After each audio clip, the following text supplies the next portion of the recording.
Hello everyone. So today I'm going to narrate my newly written novel, whose name is Silent Stone and the Rain. So this story is going to be about two such people who were completely different from each other, but together they completed each other. An ordinary slave and a bodyguard of a noble family. Even after being from different worlds, will they be able to be together? We will know that in this story. So without wasting any time, let's start today's chapter. The story begins, and we are shown the scene of Qingluo Pavilion, where there is a huge crowd. This place was very popular among noble families because there were arrangements, from excellent food to spending an excellent night, because the world's most beautiful women entertained everyone here. This place stayed very much in the spotlight day and night. Now we meet the main character of our story, Li Yumo. He is an ordinary slave in this pavilion, who manages his daily expenses by working as a waiter there. Everyone lovingly calls him Zhao Yu because he silently obeyed everyone without saying anything. Like every day, today too, he was doing his work when he noticed a person standing outside a room who was wearing black clothes and holding a sword in his hand, as if he could cut all enemies like carrots and radishes.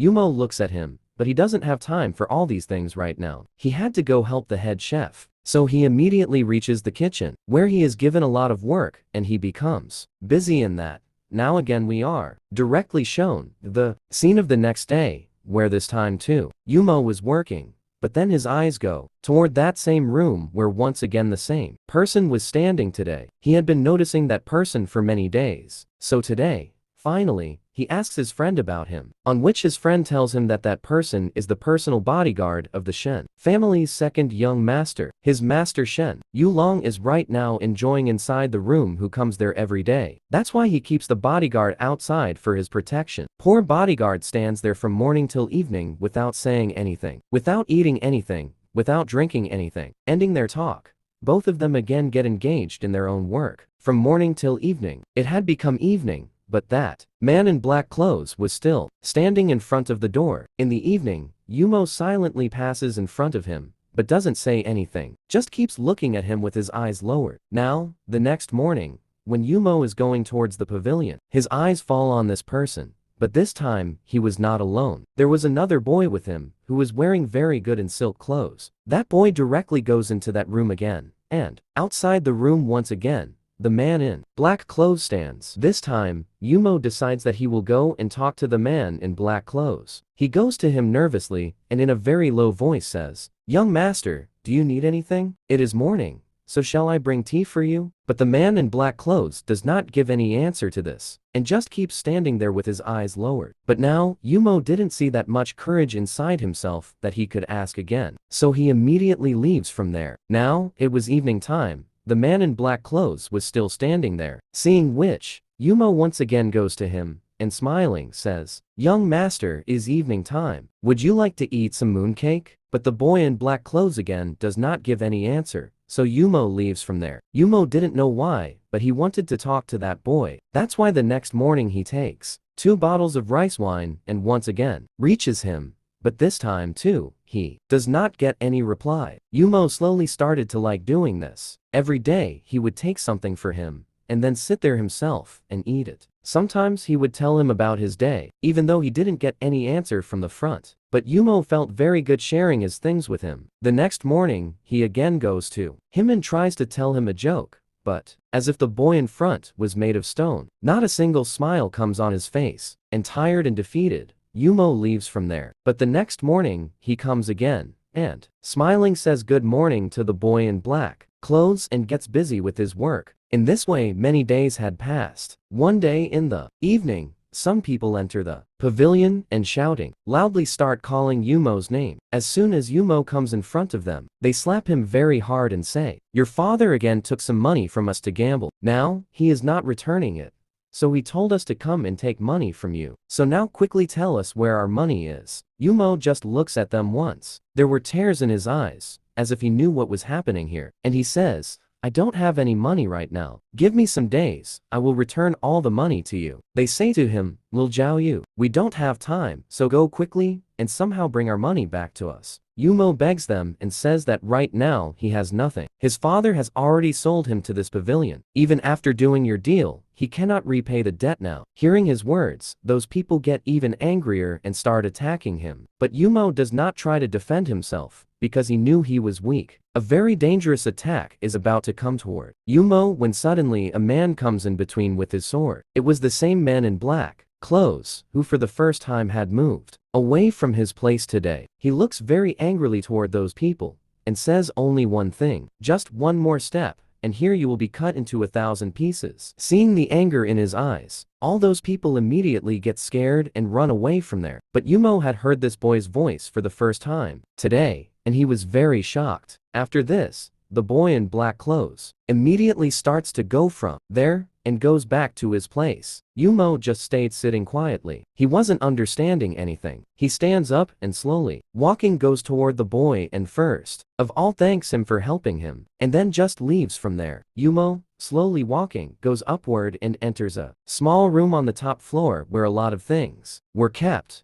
and a big window was open, from which soft sunlight was coming inside. It had become evening time. He sat there quietly in the soft breeze coming from the window, without shedding tears, as if someone had stolen his tears. Now, the story goes directly 6 years back. At this time, Li Yumo was very small, but still, he worked in the fields so that he could bring medicine for his mom, and his father, who had the habit of gambling, used to snatch all his money. But in his addiction, he had drowned himself in debt. And one day, Yumo's mom's health became very bad, for which she needed medicines, and his father promised him that if he listens to him, then his father will get his mom treated well. Believing his father's words, he goes on a journey with him, but he had no idea that his father would bring him here to the pavilion and sell him and take all the money and disappear. But somehow, by working, he would sometimes send some money to his sick mom. And if he didn't send any money to his father, then his father would treat his mom very badly. This very responsibility kept him alive in this dangerous world till today. He just wanted to protect his mom at any cost. Now the story comes back to the present, where he tells himself that he has no tears left to shed now. He just has to keep breathing until he makes himself normal again. He just has to keep breathing. And telling himself this, he was breathing softly, and slowly, his eyes started to close. In the setting sun and its soft golden light,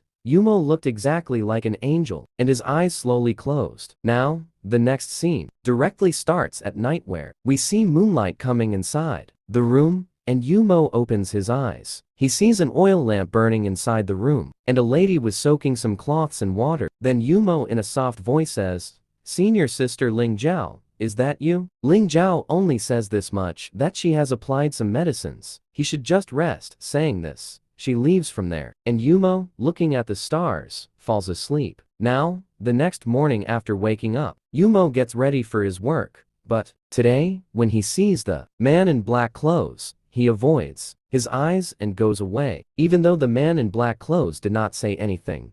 This felt strange. In the same way, a few days pass. Yumo had started ignoring the man in black clothes. Every day he looked at him, but never said anything. Now, in the same way, one day Yumo was passing from near that room, when he hears shouting from inside. Young Master Shen was very drunk. He was shouting from inside, "Yansheng, you fool, my wine is finished. Quickly bring wine for me." From this, Yumo gets to know the name of the man in black clothes for the first time. Yumo thinks his name suits him perfectly. Yansheng, his name also has stone in it just like him. And thinking this, a smile comes on Yumo's face. Just then, Yansheng comes to Yumo and puts a silver tael on his plate, and quietly returns to his place. Yumo knew he had to bring wine, but he decides to make a joke and directly stands in front of Yansheng and innocently says, "What should I do with this? Until you tell me, how should I know what to do?" Yansheng still doesn't say anything and keeps looking here and there. Then slowly looking down, he says, "Bring wine." And Yumo, smiling, goes from there. After some time, Yumo came back with 2 bottles of wine and was about to go inside when Yansheng takes the bottles from him and himself goes inside. But suddenly a loud shouting sound comes from inside and something breaking. Young Master Shen shouts, "How dare you come inside? Did I tell you to come inside?" And we see Yansheng coming out from inside.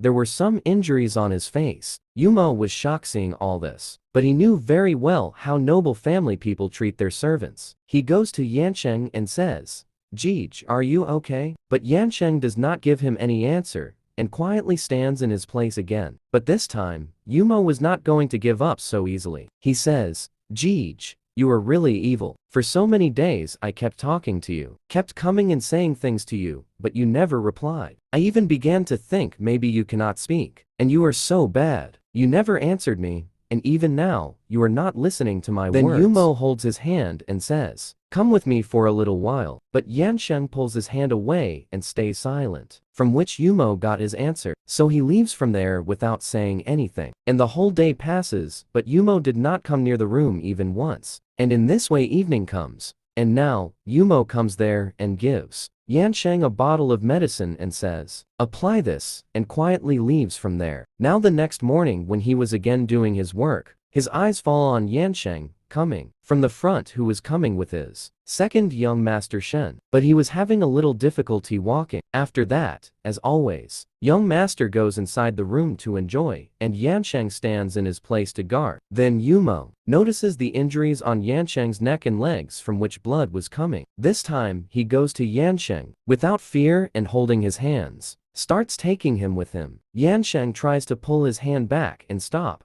but Yumo was taking him with him. Yansheng asks, what are you doing? In reply, Yumo says, so finally, you said something to me. I am taking you so that I can apply medicine to you. You helped me once before, so I also want to help you. After that, I will not bother you. And Yumo takes Yansheng to that upstairs room and starts taking out some medicine and then says, so Yansheng Jeej, can I call you Jeej? On which Yansheng quietly nods his head.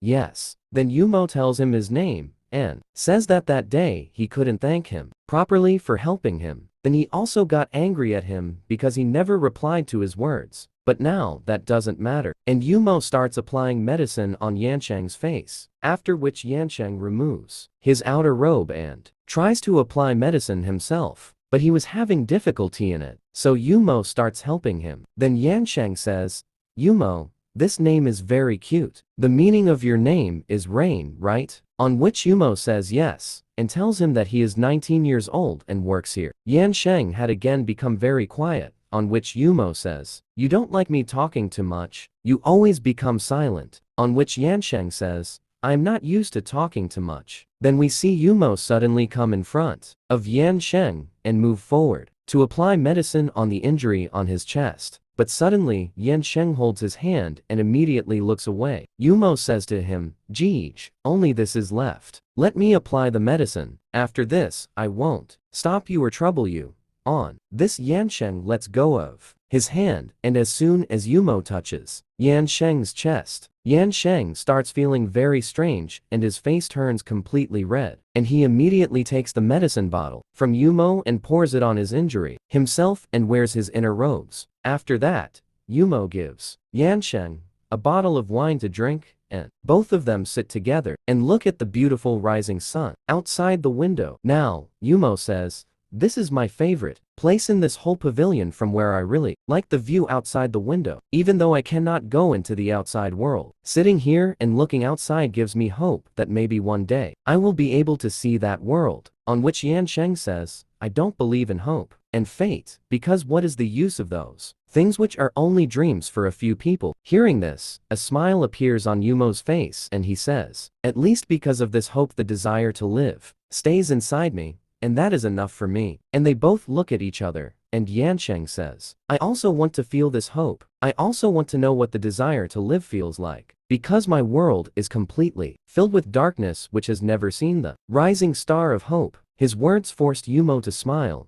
and he immediately says, then today, you have seen that star of hope rising. Look at the sun in front of you, and just believe that one day you too will reach it. You just have to wait for that day, and that will be your first ray of hope. And Yansheng just keeps looking forward. Then Yumo, suddenly smiling, says, who said Jeej that you don't like talking? I don't think so at all. According to me, you just never had anyone to talk to till now. Someone with whom you could share your heart. And smiling, they look at each other. Suddenly, they hear a lot of smashing noises, as if someone was creating chaos downstairs. Yansheng immediately runs downstairs, and Yumo was right behind him. Hearing this sound, Yumo quickly starts running downstairs, because he thinks that his father's debtors have come there. After this, we see the scene of the pavilion hall downstairs, where young master Shen was creating chaos. He had caught one of the pavilion ladies, Lin Shu. He was very drunk and said, "You will have to come with me today," and he starts dragging her forcefully with him. In the meantime, Yumo comes running there and falls at young master Shen's feet and starts begging to spare sister Lin Shu. Young master immediately kicks him away, and at that moment his bodyguard and our second main character, Yansheng, arrives. Seeing him, young master Shen says, "Idiot.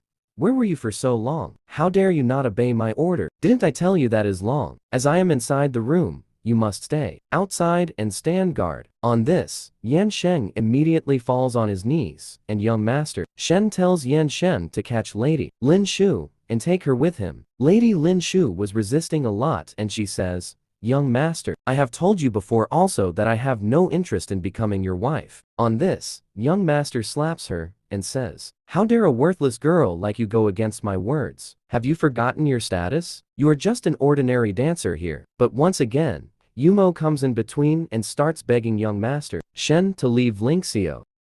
Even though she was not his real sister, he considered her above a sister, because she was the one who always secretly took care of him. She acted very rude and tough in front of everyone, but secretly, she only wanted to protect Yumo. Yumo knew this very well. That is why today, he was even ready to risk his life to save her. Then Ling Shu says, "Idiot, how many times have I told you before not to interfere in any matter of this pavilion? Like this, you will get yourself into even more trouble. Today, you cannot save me, so stop crying in front of this disgusting man." Yumo knew he could not face this young master and his family alone. He helplessly looks at sister Ling Shu, and then once again looks at Yansheng. Here, Yansheng also wanted to help him, but he could not go against young master Shen. But still he tries once, and says to the young master that many people are watching them here, so they shouldn't create this scene. His words anger young master even more, and he takes out his whip and says, "Idiot, who told you to use your tongue? Looks like you need to be put in line,"